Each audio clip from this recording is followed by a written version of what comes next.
Welcome friends to Mysterious Shadows YouTube channel. Today I will tell you real-life train horror stories. If you like the video, don't forget to subscribe to the channel. Have a nice time.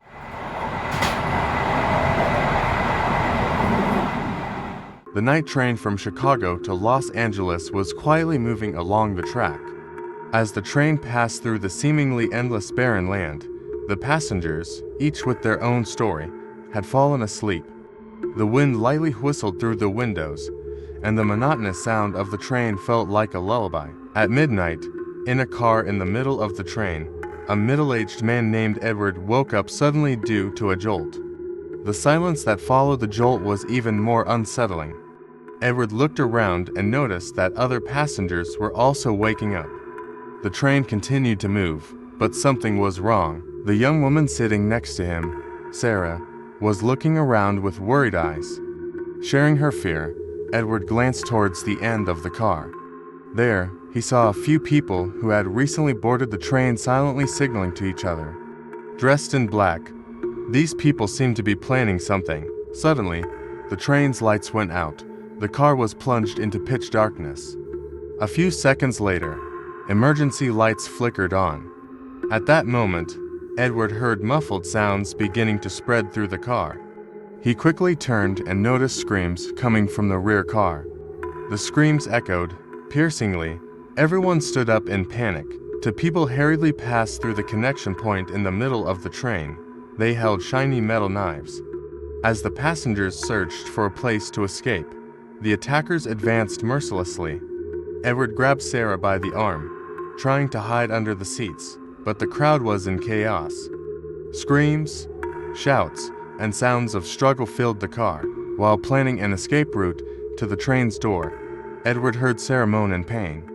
The young woman had been injured in the leg. As Edward tried to drag her to a safer place, the attackers targeted passengers one by one. As they moved towards the end of the car, Edward and Sarah managed to hide behind a door. After quickly bandaging Sarah's wound, Edward considered pulling the emergency brake at the back of the train. However, the attackers were highly likely to find them. For what felt like hours, but was only minutes, Edward and Sarah waited silently behind the door. Muffled sounds from the other end of the car indicated that the attackers were hunting other passengers. Edward knew that if he didn't act, their turn would come. Summoning his courage, he silently nodded to Sarah. He quickly opened the door and dashed into the corridor to reach the emergency brake. Without drawing the attackers' attention, he found the brake handle and pulled it with all his strength. The train jerked to a sudden stop.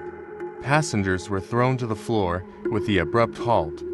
The attackers also lost their balance. When the train stopped, Edward and Sarah, along with the other passengers, rushed outside. They continued running along the edge of the train tracks until they reached safety. Injured and terrified, they found help with the first light of morning. This nightmarish night became an unforgettable memory etched in their minds forever.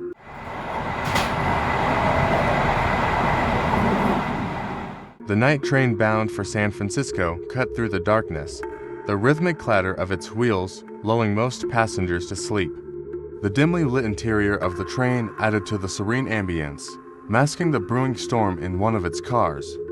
In one of the middle cars, for young friends Jack, Emily, Ben, and Lisa sat together, sharing stories and laughter, unaware of the danger lurking nearby. In the same car, a man named Michael sat alone, his eyes darting around nervously. Michael was no ordinary passenger. He was a troubled individual, recently escaped from a mental institution. Underneath his coat, he concealed a sharp knife and a small handgun.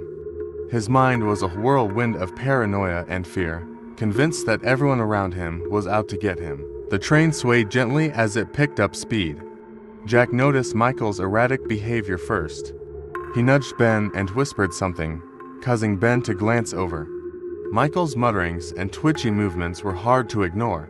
Lisa and Emily soon joined in, casting concerned looks in Michael's direction. The friends exchanged uneasy glances, silently agreeing to keep an eye on him. As the hours dragged on, Michael's anxiety escalated. His hands trembled, and sweat beaded on his forehead. Emily, trying to diffuse the tension, suggested they move to a different car. But Jack, emboldened by the late hour and a few drinks, decided to confront Michael instead. He stood up and approached him, a mix of curiosity and bravado driving his actions. Michael, sensing Jack's approach, tensed up. His hand instinctively went to his coat, gripping the handle of the knife. Jack, trying to appear non-threatening, asked if everything was all right. Michael's eyes widened in fear and confusion.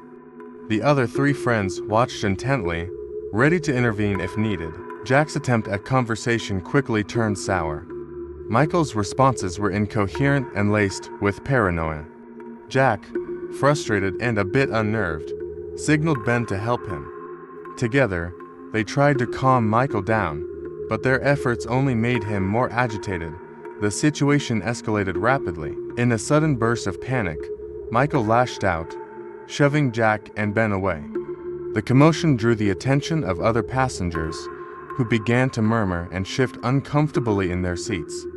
Lisa and Emily rushed over to help their friends.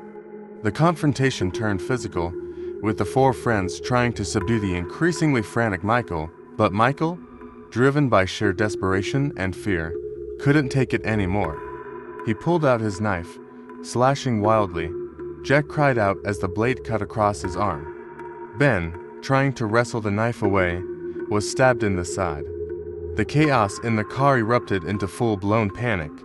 Lisa and Emily screamed, backing away in horror as Michael, now in a frenzy, drew his handgun. Michael fired wildly, the deafening blasts reverberating through the train.